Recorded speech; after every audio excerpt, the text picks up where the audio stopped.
Mari kita berdoa. Tuhan, biarlah seperti pujian yang kami naikkan dan kami nyanyikan bersama, biarlah Engkau menjadi satu-satunya hal yang berarti dan berharga di dalam hidup kami. Engkau menjadi harta yang sangat berarti bagi kami. Tuhan, saat ini kami bersyukur karena Tuhan sudah menyertai dan memimpin kami, dan kami boleh ada sampai hari ini, itu karena anugerah dan penyertaan Tuhan. Saat ini Tuhan, kami mau datang untuk duduk dan berdiam di hadapan-Mu, mendengarkan firman-Mu. Kami berdoa memohon pertolongan Roh Kudus untuk memampukan kami mengerti dan memahami firman-Mu. Kami rindu Tuhan supaya firman ini tidak hanya kami tahu, tetapi kami juga dapat melakukannya di dalam kehidupan kami setiap hari. Inilah yang menjadi doa dan kerinduan kami. Pakai waktu ini Tuhan, di dalam nama Tuhan Yesus kami bersyukur dan kami berdoa. Amin. Selamat malam Bapak Ibu, saudara-saudari yang terkasih di dalam Tuhan.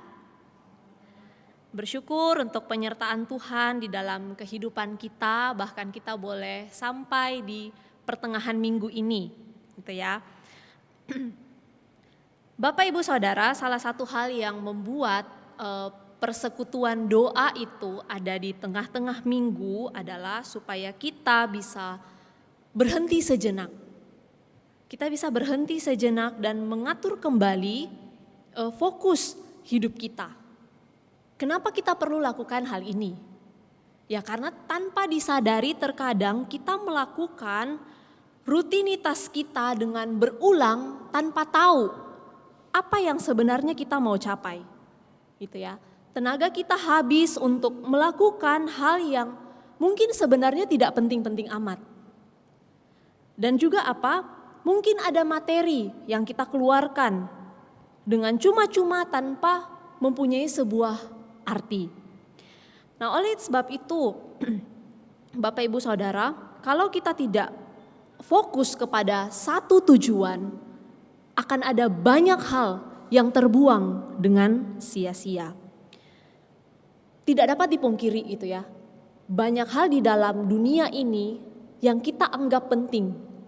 Benar? Ini penting, itu penting, semua penting. Kita rasa semua hal itu penting. Tetapi apa yang utama? Hal yang utama itulah yang harusnya menjadi fokus dan tujuan hidup kita. Nah, Bapak Ibu Saudara, malam hari ini kita akan sama-sama belajar dari orang-orang Farisi yang mempertanyakan kepada Yesus. Dari sekian banyak hukum yang ada, apa sih yang sebenarnya yang utama? Mari kita membuka firman Tuhan dari Matius pasal 22 ayat 34 sampai 40. Matius pasal 22 ayat 34 sampai 40. Saya akan membacakannya bagi Bapak Ibu Saudara sekalian. Hukum yang terutama. Ketika orang-orang Farisi mendengar bahwa Yesus telah membuat orang-orang Saduki itu bungkam, berkumpullah mereka, dan seorang dari mereka, seorang ahli Taurat, bertanya untuk mencobai Dia. Guru, hukum manakah yang terutama dalam hukum Taurat? Jawab Yesus kepadanya, kasihilah Tuhan Allahmu dengan segenap hatimu, dan dengan segenap jiwamu, dan dengan segenap akal budimu. Itulah hukum yang terutama dan yang pertama. Dan hukum yang kedua yang sama dengan itu adalah, kasihilah sesamamu manusia seperti dirimu sendiri. Pada kedua hukum inilah tergantung seluruh hukum Taurat dan kitab para nabi. Bapak Ibu Saudara, yang menjadi fokus pembahasan kita pada malam hari ini itu adalah di ayat yang ke-37 dan 38. Kita tahu gitu Bapak Ibu Saudara, para pemimpin agama pada saat itu meragukan otoritas dan identitas Yesus. Gitu ya. Yesus kemudian merespon keraguan mereka dengan memberikan perumpamaan dan kemudian berdialog dengan mereka. Nah, kalau kita perhatikan di pasal yang ke-22 ini, banyak hal yang Yesus perbincangkan dengan para pemimpin agama. Di perikop sebelumnya itu Yesus menjawab pertanyaan dari orang-orang Saduki tentang pernikahan kembali setelah kebangkitan.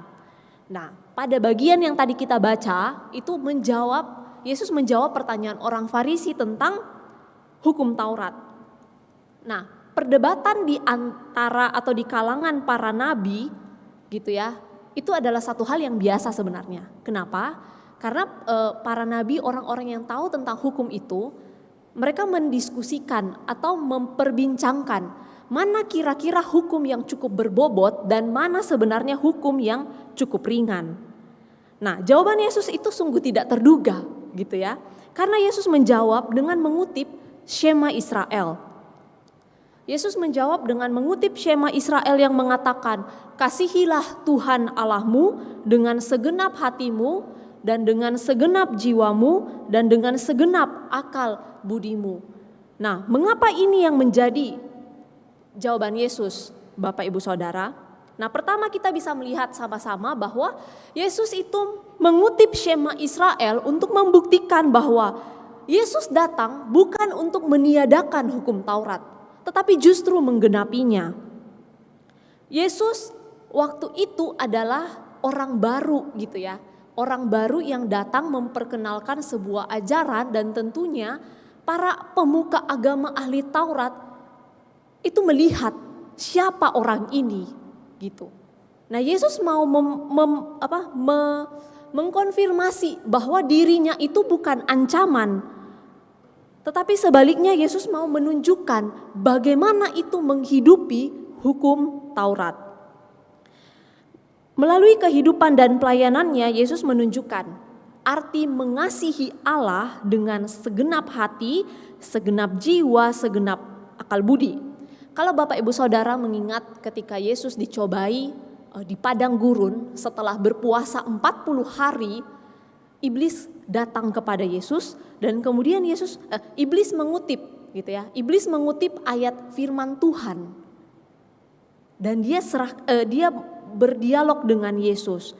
Tetapi Yesus itu tidak terkecoh gitu ya. Kan iblis tujuannya mau menjatuhkan Yesus, tetapi Yesus tidak terkecoh. Kenapa? Karena Yesus tahu apa maksud dari firman itu. Nah, mungkin ini adalah salah satu contoh mengasihi Allah dengan segenap akal budi. Yesus tidak tergiur dengan tawaran kerajaan dunia yang ditawarkan iblis, karena hatinya percaya kepada Bapa, bahwa Bapa yang akan memberikan kerajaan surga itu. Dan kemudian di dalam berbagai pelayanan yang dilakukan Yesus masih sempat untuk mengasingkan diri, menjauhi kerumunan, dan berdoa kepada Bapa. Yesus tidak tergoda dengan ketenaran dunia. Padahal kalau mau dibilang gitu ya, pada saat itu Yesus itu cukup terkenal loh Bapak Ibu Saudara.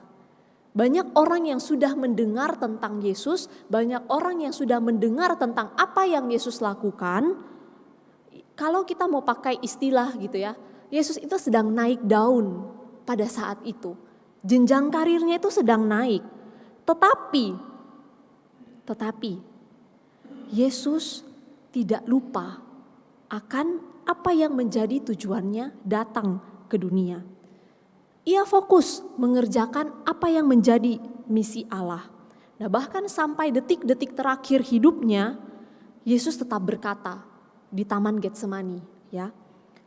Dia berkata, "Tetapi janganlah seperti yang ku kehendaki, melainkan seperti yang engkau kehendaki." Yesus menunjukkan bahwa dirinya sendiri menghidupi Shema Israel. Ia dengan rela tunduk dan taat kepada Bapa. Hal yang kedua, kenapa Yesus mengutip Shema Israel? Nah, Shema Israel ini menjadi kunci utama dan terpenting dalam melakukan seluruh isi hukum Taurat. Nah, jika perintah yang satu ini saja tidak dilakukan, maka bisa dipastikan perintah-perintah yang lain pun tidak akan dilakukan. Kenapa? Shema Israel ini merupakan satu rangkuman. Dia merangkum seluruh isi hukum Taurat. Jika kita mengasihi Tuhan, maka kita akan hidup benar di hadapan Tuhan. Nah, Shema Israel menekankan tentang kasih kepada Tuhan. Kasih kepada Tuhan, Bapak Ibu Saudara, itu tidak hanya berbicara tentang keterikatan emosional. Saya cinta Tuhan.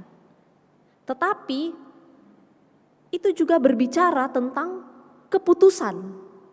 Saya mau mengasihi Tuhan bukan karena terpaksa, tetapi karena memang saya mau mengasihi Dia. Keputusan untuk mempersembahkan diri kita seutuhnya kepada Tuhan.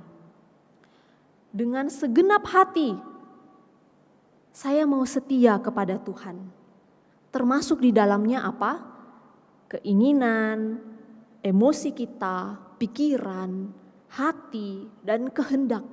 Semua secara utuh diberikan kepada Tuhan. Kasih itu menjadi dasar, gitu ya. Kasih itu menjadi dasar ketaatan untuk melakukan seluruh isi hukum Taurat. Jika kita mengatakan kita mengasihi Tuhan, maka kita akan dengan sukacita, dengan rela hati melakukan semua yang Tuhan perintahkan. Sebaliknya Bapak Ibu Saudara, begini ya, kalau kita melakukan satu perintah hanya karena kita diperintahkan gitu ya, kamu harus lakukan gitu. Bisa jadi memang kita melakukan itu, tetapi kita mungkin akan lakukan dengan berat hati dan sungut-sungut gitu kan. Nah, Shema ini menjadi pengingat bagi kita bahwa dasar bagi kita untuk taat kepada Tuhan itu adalah kasih. Kasih. Makanya Shema ini menjadi satu pengakuan di Ulangan, Bapak Ibu Saudara ya. Shema ini menjadi satu pengakuan yang harus terus-menerus diulang sampai pikiran, hati, kehendak, keinginan, emosi kita sepakat dan setuju bahwa kita mengasihi Tuhan. Dari begitu banyak hukum yang harus dilakukan, jawaban Yesus kepada orang Farisi itu adalah mengasihi Tuhan. Nah, kalau mau jujur Bapak Ibu Saudara, gitu ya. Mengasihi Tuhan ini adalah perintah yang paling sulit untuk kita patuhi. Mengasihi Tuhan itu bukan hal yang mudah untuk kita lakukan. Kenapa? Karena mengasihi itu sesungguhnya berbicara tentang kerelaan. Kerelaan untuk memberi diri kepada orang yang dikasihi. Kecenderungan kita gitu ya, kecenderungan kita Bapak Ibu Saudara, kita itu lebih senang, lebih suka untuk menerima. Gitu kan? Kita selalu mau menerima. Kalau boleh menerima lebih banyak daripada kita memberi. Gitu ya. Tetapi melalui kehidupan dan pelayanan Yesus mengajarkan kepada kita semua arti dan cara mengasihi. Yesus mengasihi kita dan kasih-Nya terbukti ketika Ia dengan rela tunduk pada kehendak Allah untuk menanggung dosa kita di salib. Apa yang Tuhan lakukan kepada kita itu jauh melampaui dari apa yang dapat kita pikirkan. Apa yang Tuhan kasih kepada kita itu jauh melampaui dari apa yang sanggup untuk kita terima. Mengasihi adalah rela memberi diri kepada orang yang dikasihi. Maka ketika kita mengatakan bahwa kita mengasihi Tuhan, itu artinya hal terbaik yang bisa kita lakukan adalah memberi diri kita kepada Tuhan. Memberi diri kita kepada Tuhan di dalam ketaatan untuk melakukan apa yang Ia kehendaki. Oleh sebab itu, seluruh keberadaan diri kita, hati, pikiran, keinginan, akal budi, kehendak itu harus terus difokuskan. Untuk apa? Untuk memikirkan bagaimana saya bisa dengan rela memberi diri saya kepada Tuhan. Bukan karena terpaksa, bukan karena ikut-ikutan dengan orang, bukan karena saya mau menerima sesuatu dari Tuhan, bukan. Kita pikirkan bagaimana saya bisa dengan penuh kerelaan melakukan apa yang Tuhan kehendaki untuk saya kerjakan di dalam hidupku. Nah, Bapak Ibu Saudara, pernahkah Bapak Ibu Saudara melihat orang main panahan, main panah gitu ya? Atau mungkin juga ada yang pernah main panahan gitu. Nah, Bapak Ibu Saudara,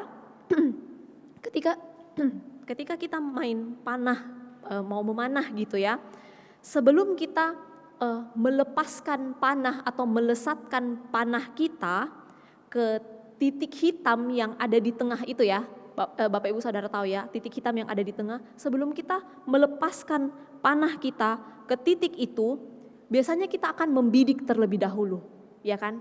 Kalau bisa mungkin sampai memicingkan mata gitu ya. Kita mau fokus untuk melihat objek yang ada jauh di depan sana, untuk melihat tujuan kita, gitu kan? Titik hitam itu. Kita fokus untuk mau menembak ke arah itu, gitu. Nah, ketika kita fokus, pastinya kita mengarahkan pikiran kita, sikap, postur atau tubuh kita juga mendukung apa yang mau kita kerjakan, gitu kan? Barulah akhirnya ketika kita sudah melihat dan kita yakin, baru kita lepas. Nah, bahkan sebenarnya kalau kita mau lihat di dalam hidup kita gitu ya, bukankah hal ini juga mirip dengan hidup saya dan Bapak Ibu Saudara? Kita mesti tetapkan apa yang menjadi fokus hidup kita gitu. Supaya apa? Supaya kita tidak menyia-nyiakan waktu yang terus berjalan. Waktu itu tidak pernah menunggu kita, tetapi terus berjalan. Put the first things first. Banyak hal yang kita anggap penting di dalam hidup ini. Banyak hal yang kita anggap penting, tetapi sekali lagi kita harus membuat satu keputusan untuk memilih dan menempatkan hal yang benar-benar utama di tempat yang pertama. Mana yang menjadi fokus hidup kita? Karena apa yang menjadi fokus hidup kita, itulah yang akan mendorong dan menggerakkan kita untuk melakukan segala hal demi mencapai apa yang kita anggap penting itu. Mari kita berdoa, Bapak Ibu Saudara. Tuhan, saat ini kami bersyukur dan kami mau datang sekali lagi di hadapan-Mu. Tuhan, kami tahu bahwa kami sangat terbatas. Kasih kami tidak sempurna Tuhan, tetapi kami percaya kasih Tuhan yang sempurna itu memampukan kami untuk mengasihi Engkau. Tuhan, kami rindu, biarlah Engkau yang menjadi fokus dan tujuan hidup kami. Ada banyak hal di dunia ini yang dapat mengalihkan fokus kami. Ada banyak hal di dunia ini yang dapat menarik perhatian kami. Tetapi kami mohon sekali lagi pertolongan daripada Roh Kudus. Engkau telah mengingatkan kami untuk kami bisa mengarahkan fokus kami mengasihi Tuhan di dalam hidup ini. Kami memohon pertolongan-Mu Tuhan. Kami serahkan hidup kami serahkan seluruh keberadaan diri kami kepadamu. Inilah doa kami Tuhan, di dalam nama Tuhan Yesus kami bersyukur dan kami berdoa. Amin.